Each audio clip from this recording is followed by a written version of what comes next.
دویم شرط دا دی چې دا نصاب به د ضروریات اصلیو نه زائد وي. ضروریات اصلیه څه دي؟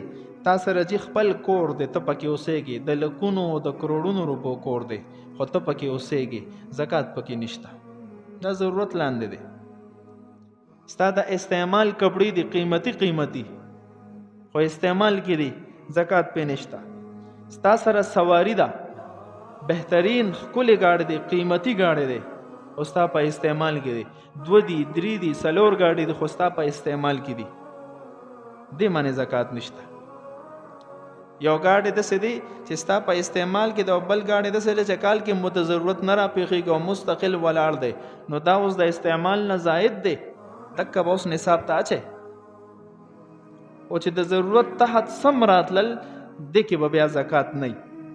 دکه شان د حفاظت په نیت ته اسلحه ساتلې ده، ټوپک ته ساتلې دی، وغیره وغیره اسلحه دې ساتلې د قیمتي د لکونو روپو، په دې باندې زکات نشته.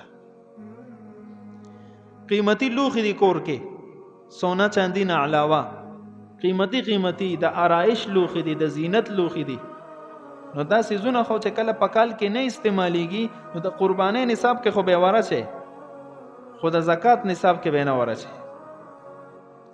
دغه رنګې ستاسو فیکټري ده، دکه شان دی انسان قیمتي مشیندرانې په فیکټرۍ کې ایښې دي،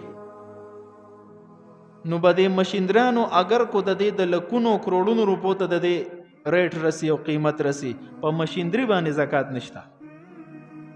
البته د مشیندري نه چې کومه آمدنی راځي، په آمدنۍ باندې چې کله تا سره کال پوره شي او نصاب ته رسېده، بیا پکې زکات شته، په مشیندري باندې زکات نشته.